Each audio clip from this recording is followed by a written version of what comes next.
ദൈവ തിരുനാമത്തിന് മഹത്വമുണ്ടാകട്ടെ.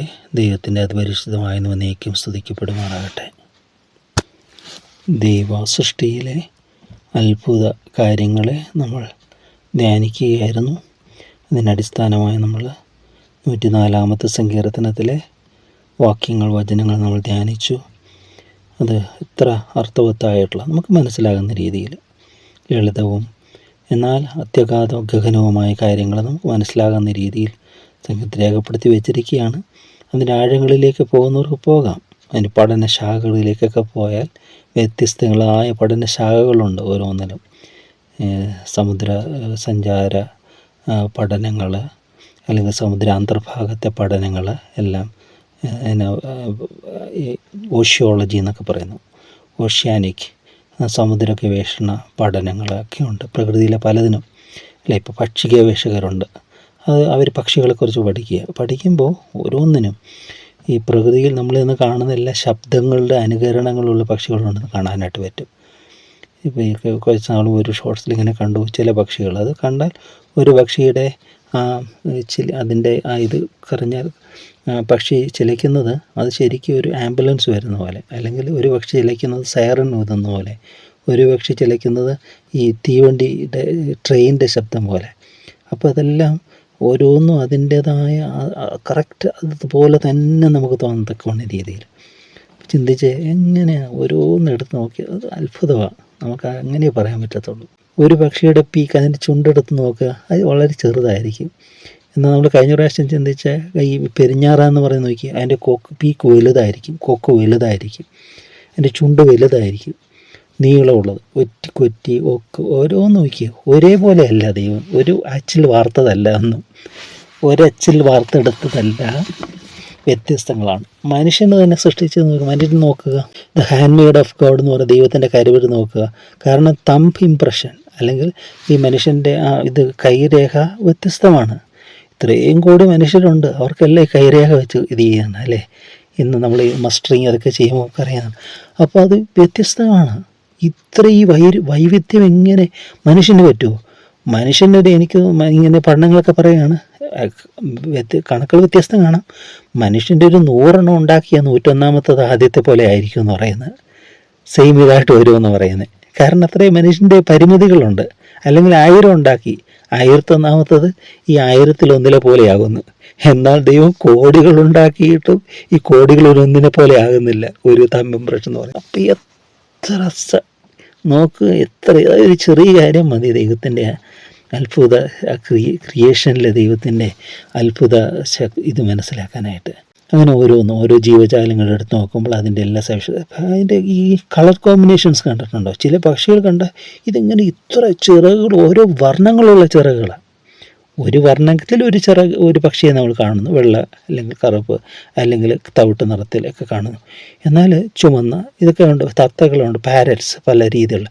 പക്ഷെ ഈ കളറെല്ലാം ചേർന്ന പക്ഷികൾ നമ്മൾ കാണാൻ പറ്റും.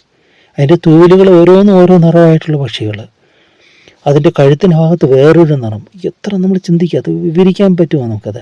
അത് ചിന്തിച്ച് നോക്കുക, അതിനൊന്ന് കണ്ടു നോക്കുക. അപ്പോൾ കാണാം എങ്ങനെ ഇതിൻ്റെ അതാ പറയുന്നത്, ദൈവിക ജ്ഞാനത്തിന് അന്തമില്ല, പരിധിയില്ലാത്ത ജ്ഞാനം.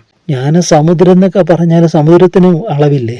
അത് ജ്ഞാനം എന്ന് പറയുന്നത് നല്ലത്. ദൈവിക ജ്ഞാനം എന്ന് പറഞ്ഞാൽ അതിനപ്പുറം ഒന്നുമില്ല, വിവരിക്കാനൊന്നുമില്ല. അതിൻ്റെ വാസ്റ്റ് എത്രയാണ് നമുക്ക് ചിന്തിക്കാൻ പറ്റില്ല.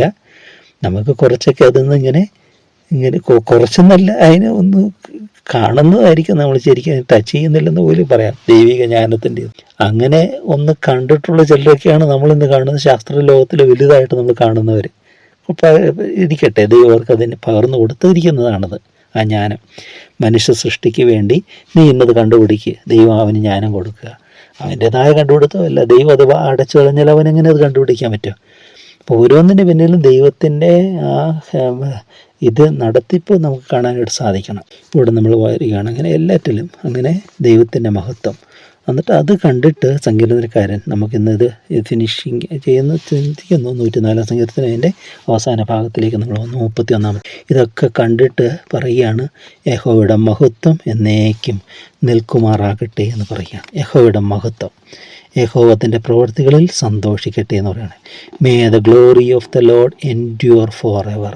ദൈവമഹത്വം may the Lord rejoice in his works. ആ ദൈവം ആഗ്രഹിക്കുന്നത് ഈ സൃഷ്ടികളെല്ലാം അവനെ സന്തോഷത്തിനായിട്ട് ദൈവം സൃഷ്ടിച്ചിരിക്കുന്നത്. നമ്മുടെ സന്തോഷത്തിനായിട്ട് ദൈവം ഭൂമിയിൽ പല കാര്യങ്ങൾ സൃഷ്ടിച്ചിരിക്കുന്നു. എന്നാൽ നമ്മുടെയൊക്കെ സന്തോഷം ദൈവത്തെങ്കിലായി മാറണം. ദൈവം നമ്മിൽ സന്തോഷിക്കണം, നാം ദൈവത്തെ സന്തോഷിക്കണം. അതാണ് പരസ്പര പൂരകം എന്ന് പറയുന്നത്. സമാഗമന കൂടാരം എന്ന് പറയുമ്പോൾ ദൈവം ആ കൂടാരത്തിലേക്ക് വരുന്നു, മനുഷ്യനെ അങ്ങോട്ട് കയറി ചെല്ലുന്നു. സമാഗമനം, ഒരേ ഇതിൽ വന്ന് ചേരുന്നു എന്ന് പറഞ്ഞതുപോലെ നമ്മുടെ ജീവിതത്തിൽ ദൈവം നമ്മിൽ സന്തോഷിക്കണം, നാം ദൈവത്തെ സന്തോഷിക്കണം. അപ്പോൾ ഓരോന്ന് കാണുമ്പോൾ ദൈവത്തെ മഹത്വപ്പെടുത്താനായിട്ട് സാധിക്കുന്നവരാണ്. യഹോവയുടെ മഹത്വം എന്നേക്കും നിൽക്കുമാറാകട്ടെ. യഹോവ തൻ്റെ പ്രവർത്തികളിൽ സന്തോഷിക്കട്ടെ. ദൈവം അവൻ്റെ പ്രമോദമായിരുന്നു എന്ന് പറയുന്നുണ്ട്. യോബിൻ്റെ പുസ്തകത്തിലൊരു വാക്യമുണ്ട്, അവൻ മനുഷ്യത്വത്തിൽ പ്രമോദിച്ചിരുന്നു എന്ന് പറയുക. കാരണം മനുഷ്യനാണ് ദൈവത്തിൻ്റെ ഏറ്റവും ആനന്ദം. കാരണം മനുഷ്യന് വേണ്ടി ദൈവം എല്ലാം സൃഷ്ടിച്ചേ. അപ്പോൾ മനുഷ്യനാണ് ദൈവത്തിൻ്റെ ആനന്ദം എന്ന് പറയുന്നത്. ആ മനുഷ്യന് അനുസരണക്കേട് കാണിച്ചപ്പോഴാണ്, അതാണ് ദൈവത്തിൻ്റെ ഏറ്റവും വലിയ ദുഃഖമെന്ന് പറയുന്നത്, അല്ലേ?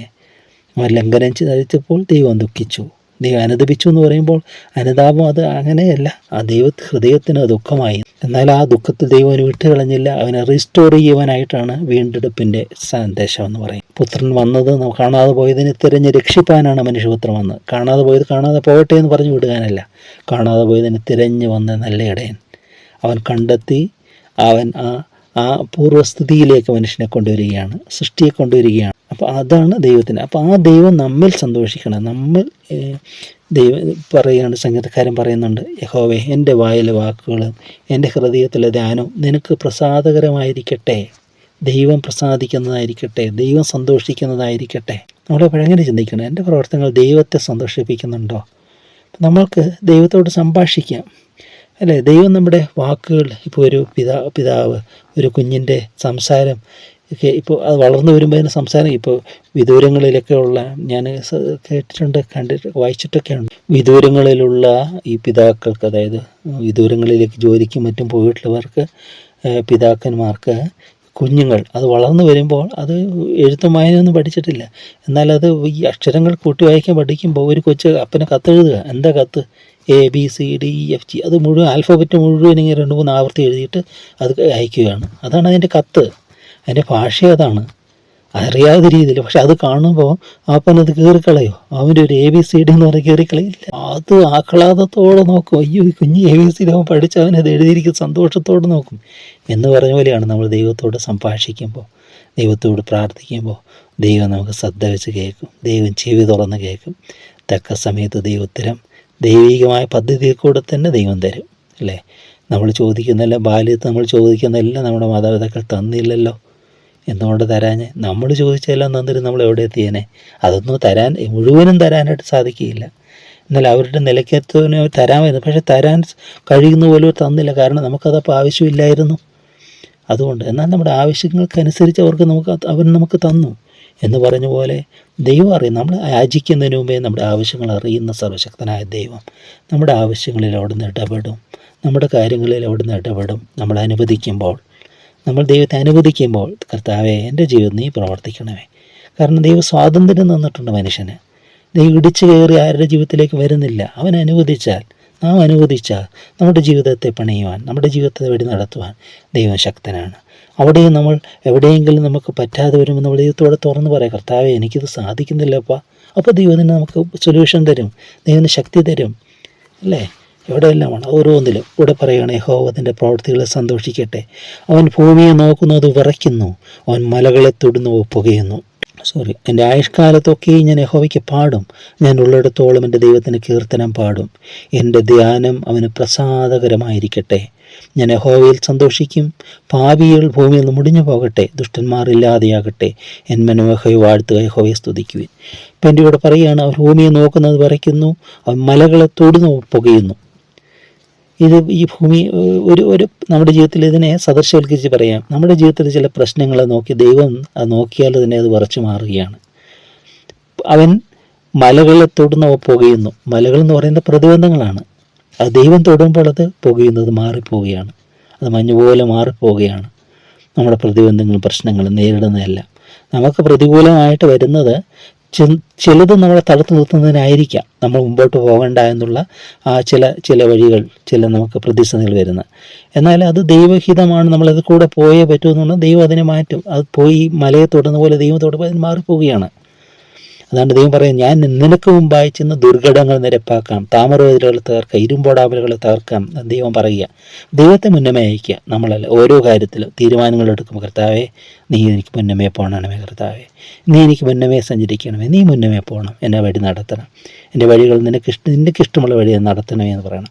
അങ്ങനെ വരുമ്പോൾ ദൈവം അതെല്ലാം ശരിയാക്കണം. ഇവിടെ എൻ്റെ ആയുഷ്കാലമൊക്കെയും ഞാൻ യഹോവയ്ക്ക് പാടും, ഞാൻ ഉള്ളിടത്തോളം എൻ്റെ ദൈവത്തിന് കീർത്തനം പാടും. ദൈവത്തെ സ്തുതിക്കുകയാണ്, ദൈവത്തെ മഹത്വപ്പെടുത്തുകയാണ്.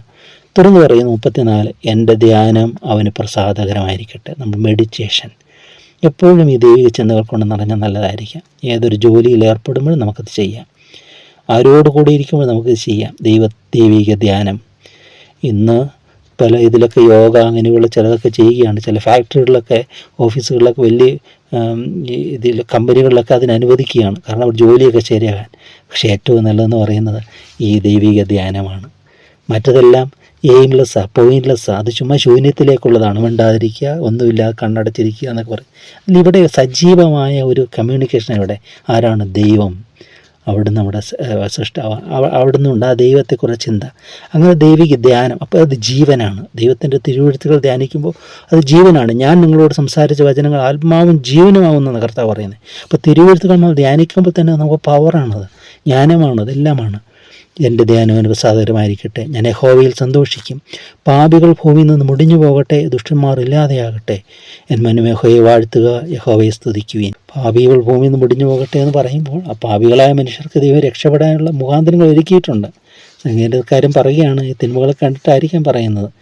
എന്നാൽ ഈ പാപത്തെ ഇല്ലായ്മ ചെയ്യുന്ന ദൈവം, പാപിയെ സ്നേഹിക്കുന്ന ദൈവം, ആ പാപികളായിട്ടുള്ളവർ പാപബോധം വരുമ്പോൾ നമ്മളെല്ലാവരും, നീതിമാൻ ആരുമില്ല, ഒരുത്തിന് പോലുമില്ല, ആ പാപബോധം വരുമ്പോൾ പാപത്തെ നിർമൂലമാക്കുന്ന ഒരു ദൈവമുണ്ട്, പാപത്തിന്മേൽ ജയം തരുന്ന ഒരു ദൈവമുണ്ട്. ഞങ്ങൾക്ക് കിട്ടിയിട്ടുണ്ട് വർഷങ്ങൾ, 10-40 വർഷമുള്ള അഡിക്ഷൻസ് ദൈവസ്പർശനത്താൽ ഒരു നിമിഷം കൊണ്ട് മാറിപ്പോവുക. ആ ദൈവത്തിൻ്റെ അത്ഭുതമാണ്. അവന് സാധിച്ചില്ല, മെഡിസിന് സാധിച്ചില്ല, യോഗയ്ക്കോ മറ്റും യാതൊന്നിനും സാധിച്ചില്ല.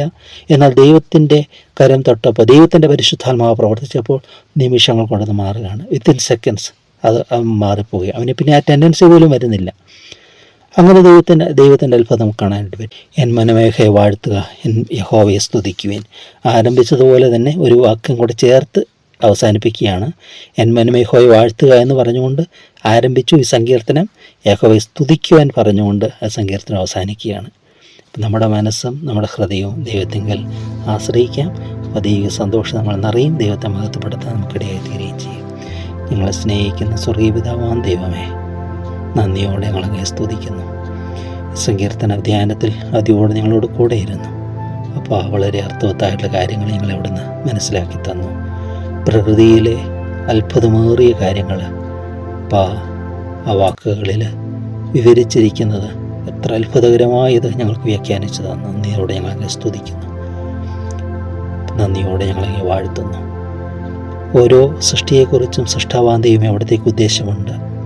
ഒരു മാനുഫാക്ചറർ, ഒരു കമ്പനി എന്തെങ്കിലും ഒരു ഇത് നിർമ്മിക്കുമ്പോൾ അതിനൊരു ഉദ്ദേശമുള്ളതുപോലെ, ആ പ്രൊഡക്റ്റിന് ഒരു ഉദ്ദേശമുള്ളതുപോലെ ഞങ്ങളെക്കുറിച്ചും നിനക്ക് ഉദ്ദേശമുണ്ട്, ആ ലക്ഷ്യം പൂർത്തീകരിക്കുവാൻ. അപ്പോൾ ഞങ്ങളാൽ തന്നെയല്ല, സ്വന്തമായിട്ടല്ല, ഞങ്ങൾ നിൻ്റെ കൃപയിൽ നിൻ്റെ ശക്തിയിൽ ആശ്രയിക്കുന്നു. നീ ഞങ്ങളുടെ ജീവിതത്തിൽ ഇടപെടണമേ, ഞങ്ങളുടെ വഴികൾ നീ മുമ്പേ സഞ്ചരിക്കണമേ, ഞങ്ങൾ വഴി നടത്തണമേ. അപ്പോൾ ഞങ്ങൾ നിന്നെ സഞ്ചരിക്കേണ്ട എല്ലാ പാതയിൽ ഞങ്ങളോട് കൂടെ ഇരിക്കണമേ. അതിൻ്റെ തടസ്സമായിരിക്കുന്ന എല്ലാ ബലഹീനതകളും എല്ലാം ഞങ്ങളെ മാറ്റി ഞങ്ങളെ വിശുദ്ധീകരിക്കണമേ കർത്താവേ, ഞങ്ങളെ ശക്തീകരിക്കണമേ. അപ്പോൾ യേശുവേ തിരു രക്തത്താൽ ഞങ്ങൾ കഴുകുകയും ഞങ്ങളെ വിശുദ്ധീകരിക്കും. ജീവനും സമർത്ഥമായ ജീവനും ഞങ്ങൾ പകർന്നു തരികയും നിൻ്റെ വഴി ഞങ്ങളെ നടത്തി ഞങ്ങളെ പരിപാലിക്കണമേ എന്ന് ഞങ്ങൾ തിരുസന്നിധിയിൽ യാചിക്കുന്നു. ഇതുവരെയും തന്ന എല്ലാ കൃപകൾക്കായ സ്തുതി, ഇത്രത്തോളം ഞങ്ങളെ കൊണ്ടുവന്നതിനായ സ്തുതി, എല്ലാ നന്മകൾക്കും അനർഹമായ പല കൃപകൾക്കുമായ സ്തുതി, എല്ലാം തിരുനാമത്തിൽ തന്നെ ആമേൻ. യേശുവേ കരുണാമയ നാഥനേ ലോകരക്ഷക, യേശുവേ കരുണാമയ നാഥനേ